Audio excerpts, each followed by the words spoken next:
Hey guys, Foxdrop here with a video on the 10 easiest champions for winning in solo queue. This isn't going to just be a list of the 10 easiest champions in the game. I've tried to strike a balance between how easy people are with how good they are at winning games. It's all well and good if you're running around on someone that has zero skill required, but at the end of the day, if you lose, what's the point? The qualifications that I'll be using today to determine whether a champion is easy or not includes whether or not they have low mechanics, so they're fundamentally easy to play, whether or not they're tanky, because tanky champions tend to be less punishing, and also how useful they can be when they're behind, because if you don't have the pressure to carry every single game, you can be more consistent and pull out more victories overall. So cracking straight on with things, number 10, the first champion on this list, we have Pantheon. Pantheon can work both as a mid laner, but more specifically as a top laner. He's known for his really strong lane phase and his mechanics that make him as easy as a college girl with daddy issues. Your ability to spam harass with your point and click abilities on Pantheon and then follow up with your really solid all-in as well. It makes him extremely hard to play against in the lane phase, and most people, specifically in lower elo, will have no idea how to play against it and end up feeding their ass off. It's not just his highly oppressive lane phase that makes Pantheon such a strong solo queue pick though. The fact that he can use his ultimate to roam into other lanes means that you can start picking on other people, not just your lane opponent, and then you can start snowballing your other lanes as well. Because hey, at the end of the day, getting yourself strong is, that's really good, but if you can get your teammates strong as well, it takes the burden of carrying off of your shoulders a little bit. And on top of that as well, Pantheon by design and the fact that he'll be building a lot of damage, he snowballs ridiculously hard. So if you get ahead, which is not that hard to do honestly in the lane phase, oftentimes you'll stay ahead. However, having said that, whereas this full damage build will certainly help you to bully the enemies and snowball pretty hard, it can also work against you if you fall behind. Pantheon, when he's behind, can feel pretty useless, and because he often doesn't buy too many tank items either, it can be a little bit punishing to play him at times too if you get caught or you make a mistake. Moving on to champion number 9 on this list, Ashe.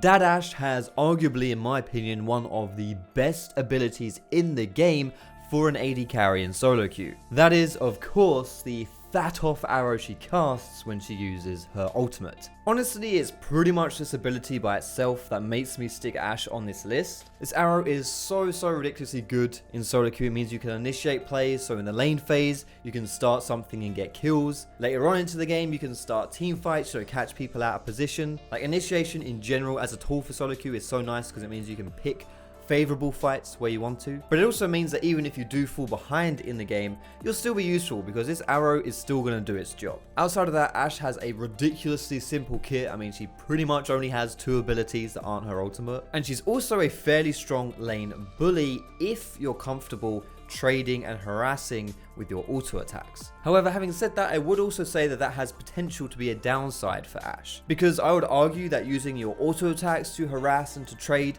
is a little bit trickier than just using abilities to do the same thing. And in addition, she doesn't have any innate mobility, so she can be a little bit vulnerable if you miss position or you're getting ganked or something like that. The next champion on this list, swinging by number 8, we have Jax. You could arguably put Jax a bit higher on this list as well. He's certainly very easy to play and he can be very effective too. His kit is extremely simple, there's really not much to it. And he's also a champion that scales really well with items, so if you get ahead, you can snowball pretty hard, and if you go into the late game because you're unable to end in the early game, that's not too bad because Jax is ridiculously strong there too. Jax is probably the best 1v9 champion on this list, which means that if strong enough, he can just solo carry a game. But having said that, if he's not strong enough and you do find yourself falling behind, he has to relegate himself to being mostly a split pusher rather than someone who wants to fight in team fights. So if you're not comfortable with that playstyle and you're someone who just runs around and fights people all the time,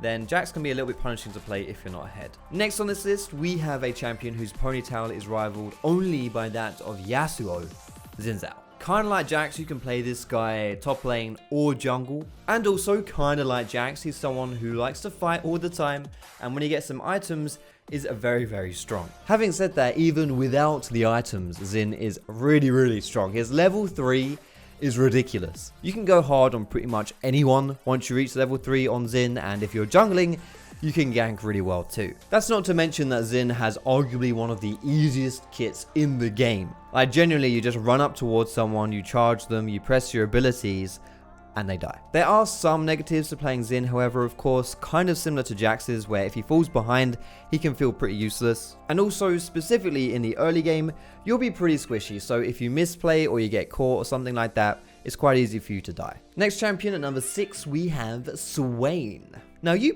probably don't see Swain all that much in your solo queue games, but that's pretty good because it means that if you want to pick him up, you'll be able to get him more often than not. It is a bit surprising that you don't see Swain more though. He's a pretty good all-round champion. His only real weakness is the very early game before he hits level 6. But having said that, in most matchups, he can actually bully enemy laners just so long as he doesn't get ganked or he doesn't get jumped upon. After level 6, Swain turns into one of the easiest champions you'll ever play in this game. You just press R and run around people. And you're also deceptively tanky because of all the regeneration that you get with your crows coming back into you. And probably the biggest downside when playing Swain really comes down to a question of morality. Because I'm pretty sure Swain is faking being disabled by hobbling around with this walking stick, probably trying to scrounge more benefits off the government. Because when he uses his dance animation, he doesn't need the walking stick at all. So, I mean, that's obviously like a problem in itself. But if you're okay, you know, with supporting that kind of behavior, then you can pick Swain just fine. And before we move on to the next champion, number 5 on this list, guys, if you are enjoying the video, please do hit me with that cheeky thumbs up. It helps me a lot. And if you really like the video, so much so that you want to see more of me, heaven forbid, then you can also subscribe to the channel as well. But anyway, enough of that bullshit. Moving on to number 5. The only other AD carry on this list, it's not Ashe this time. No, it's Tits. It's Misfortune. Aside from having one of the fullest pairs of knockers you'll find on the Rift, Misfortune is also one of the easiest champions to play in the game, and in my opinion, the easiest AD carry. If you remember when I was talking about Ashe, I said one of the downsides to playing her is that you really needed to know how to trade and harass with auto attacks. Well, with Misfortune, it doesn't all revolve around your autos. You can just press Q. For most people, that's a little bit easier. And depending how good you are at landing those Qs, she can be a pretty strong lane bully, with the only weakness being that again, she has no proper mobility. I mean, she does have that slow and she can move pretty quickly, but still somewhat vulnerable to being ganked or being initiated upon. Next on this list, coming in hot at number 4, we have Amumu. Despite having a name that sounds like something a baby would say when they spotted a cow, Amumu is really easy to play and very effective as well. In my opinion, Amumu is an absolute low elo god. Amumu pretty much ticks all of the boxes on this list. Very easy to play, very tanky, and still very useful when behind. Essentially with Amumu, if you get a good ultimate off, you'll win any teamfight, any skirmish, whatever it is. But still early on, he farms the jungle pretty nicely. His ganks aren't the best, and that can be a bit of a weakness with him, but he can still make them work. And also, depending who you're playing against, really strong early game jungles do have the potential to bully Amumu, but in lower elo, that's not really going to happen, so you won't have to worry about it that much. And with the end of Amumu, we are moving into the top 3 champions for this list, starting it all off at number 3, Soraka. The very unique thing about Soraka, and very good thing about her as well, is she has an uncanny ability to nullify your teammates' mistakes. So specifically, if you find yourself in solo queue with an AD carry who has no hands and they're trading really terribly, you can just heal them up. It's no problem. Pretty much any time your allies get caught out of position, you just stand back and heal them up. And if nullifying the mistakes of your AD carry wasn't enough, at level 6 you have a global heal,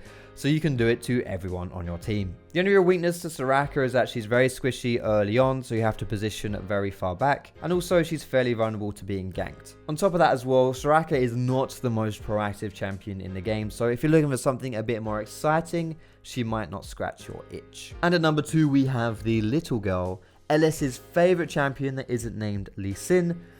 It's Annie. No real surprises for why Annie is this high up on the list. If you've ever watched LS, you know he is a real boner for this champion. Not, you know, literally, that would be a little bit weird and probably very illegal. But yeah, he's always recommending people to play Annie. She is very easy to play and she brings a lot to the table. Her kit gives her a very competent lane phase, but also the potential to kill enemy players when she wants to as well. She also has the potential to win a teamfight or skirmish completely by herself by landing a really solid AoE Tibbers. And lastly, you can play her mid lane, you can play her top lane, or you can play her support. She's pretty flexible. She does have some downsides though, namely that she is quite squishy. She can be fairly vulnerable to ganks as she has no escape. And lastly, for this list, we have the one and only Warwick. I'm of the opinion that you could play Warwick with your eyes closed and your hands tied behind your back. I genuinely feel like this is the easiest champion in League of Legends, not just because he has practically zero mechanics, but also because he is absolutely the least punishing champion out there too. Like, there's just no finesse or art to playing Warwick. He's good at pretty much every stage of the game, and he is one of the tankiest things in the entire planet. I've done quite a few gameplays of Warwick on my channel already, so feel free to check those out if you want more of like an in-depth display of how to play him. Not that you really need to know how to play him, just take him into game and you're already the best Warwick in the world. But really, the only downside to picking Warwick is that his early game pressure isn't amazing, but he can still do stuff, and he also more than makes up for it later on. So that wraps up this video, boys and girls. I hope you enjoyed it. If you did, feel free to give me that cheeky thumbs up. You can also subscribe to me for more League of Legends content. You can check me out and find me on Facebook, on Twitter, and catch my stream live at twitch.tv/Foxdrop. Most importantly, boys and girls, thanks so much for watching. Have a great day, and I will see you in my next video.